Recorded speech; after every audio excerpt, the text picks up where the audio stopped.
Welcome back everyone to Showbiz India, and today I have a very special treat. We're all looking forward to a very special opening of IFFLA, and I have the star of the opening night, Mr. Manoj Bajpayee. Welcome to Showbiz India and to Beverly Hills. How does it feel your movie is opening IFFLA? It's great because this is a very difficult, complicated and complex story and the character.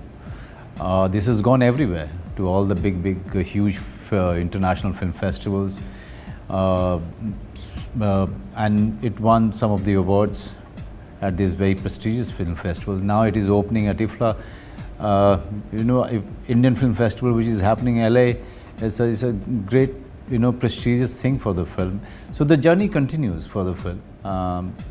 So that gives us immense satisfaction, because it took us many months to make the film. It took a lot of me to really portray the character, which is very complex and complicated mentally. And his past was not something great to write about. So yes, I mean, in the end, you feel that your hard work and directors, all sincere effort. And my director is making the debut, so it makes it all the more special. Absolutely. Yeah. I've had the pleasure of seeing the film on a screener, right. And like you said, it's a very heavy film. Yeah. And yet your performance is very nuanced. But that's something about you. You never overact. How do you get so deeply in the character, and does it affect you as a person? How do I get into it? Because it took too many years to learn the craft, and it's still learning. There are too many ways, there are too many layers that an actor works on. It's a craft which is completely unknown and to the entire world.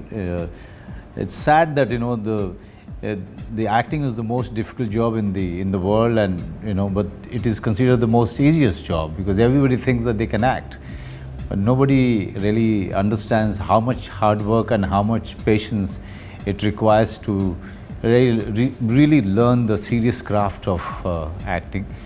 It's torturous. It's at times you suffer, but what gives us satisfaction in the end is the fact that people take you as the character, and that's the achievement that we are always looking forward to. If we fail, we get the criticism.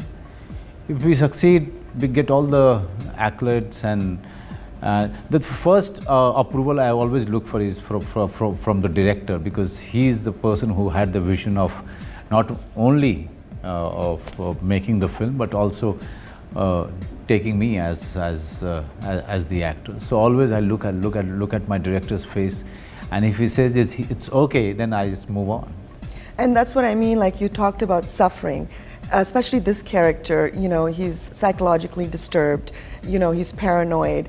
When you play something with such depth, do you take away that character with you at home? That's the curse of being an actor. No matter how much you shrug it off after the pack-up, some residue of all the characters which is left in you. Subconsciously, there are all the characters that one has played. Some part of them are always with you, they remain with you. But that's the beauty of it, and only for that matter, you'll realize that most of the actors, either they go very private, or they are, they're very moody, at times, not because of their own fault, not because of their upbringing. It's all due to the various characters that they have played. They have taken it very seriously, and they have gone into it. They've gone through the process of playing the character.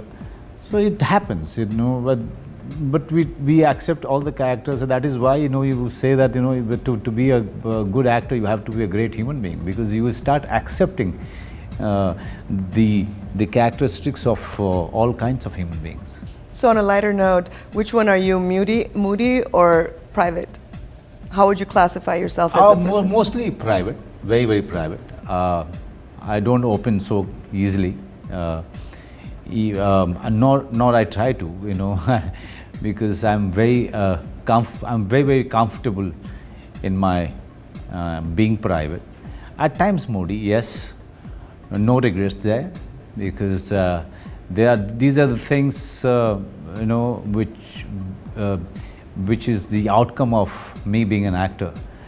So as I accept all my characters, all the people that I meet up with, I accept myself fully with all the advantages and disadvantages. Very well said.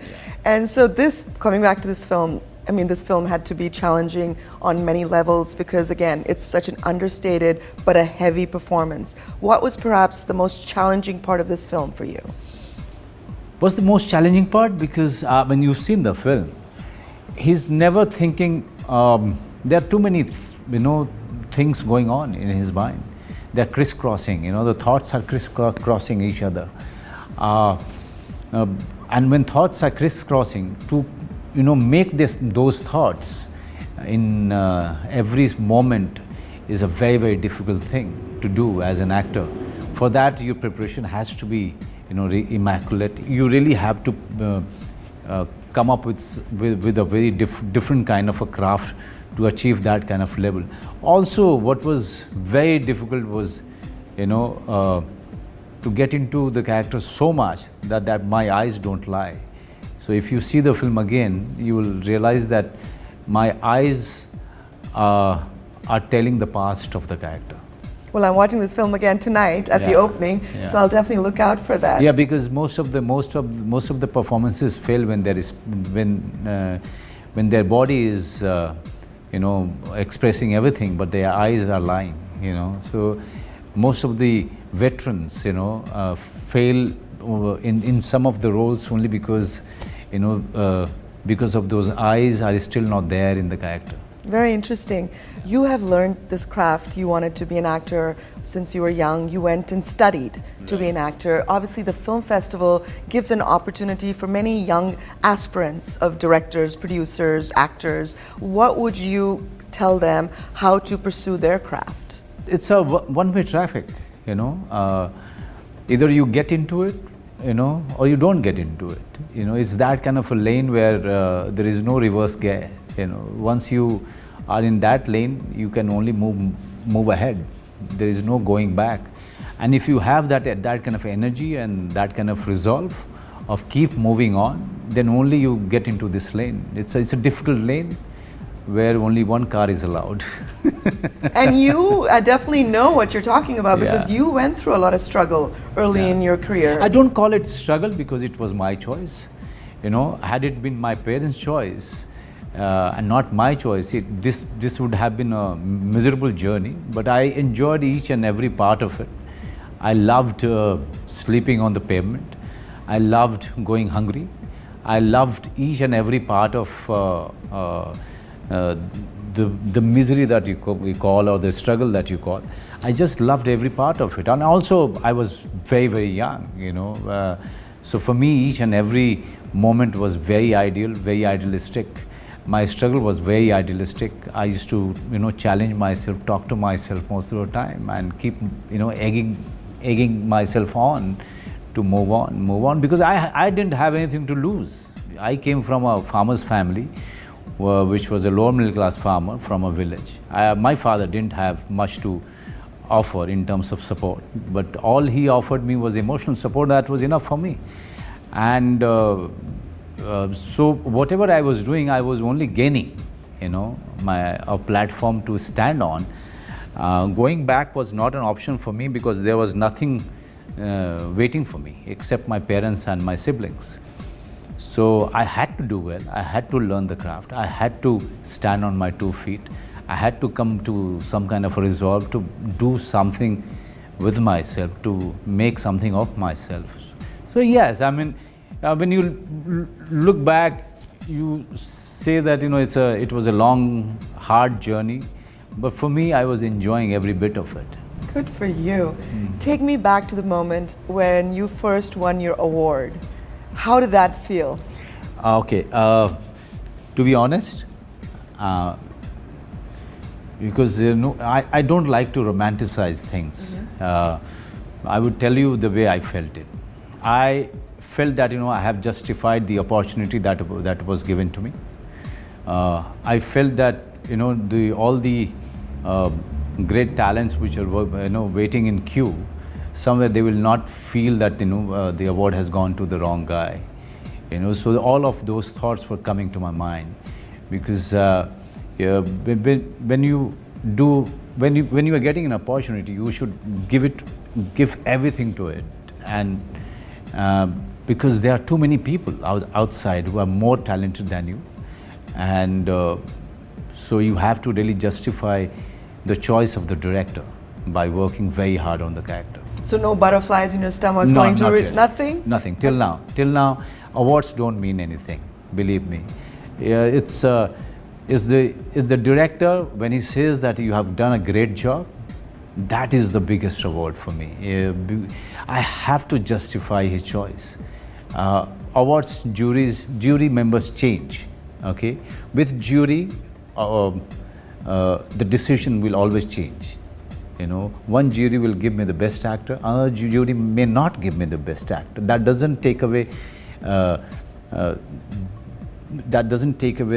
hard work that I have put into the role. That doesn't take away anything from any actor.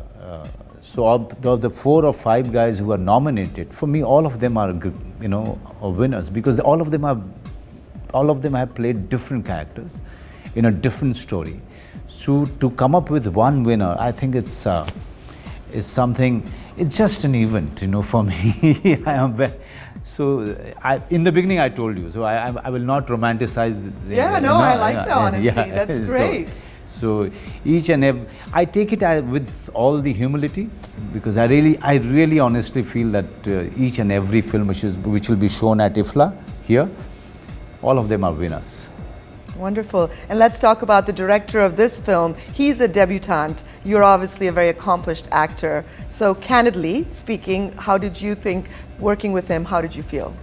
By chance, he was, first I got this call from Gunit Monga. He was independent film producer. She was collaborator with Anurag Kashyap with many films. And she knew me and she called me up and she said that, there is a Dipesh Jain, he's LA based and he'll be sending you a script.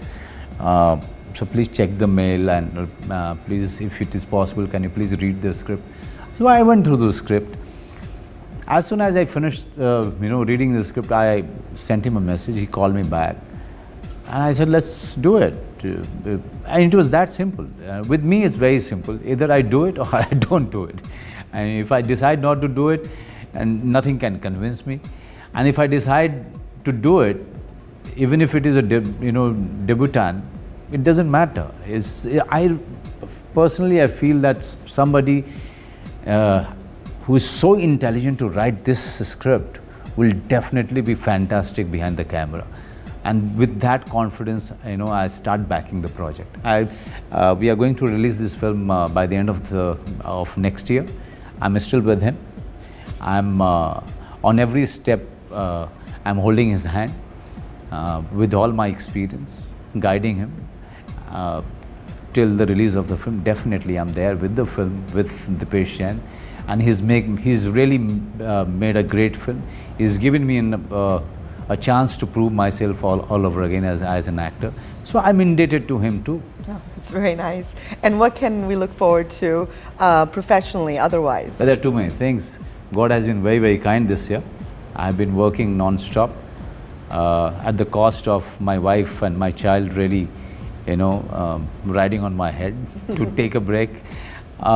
This year, it all started with Ayari, a great film by Neeraj Pandey.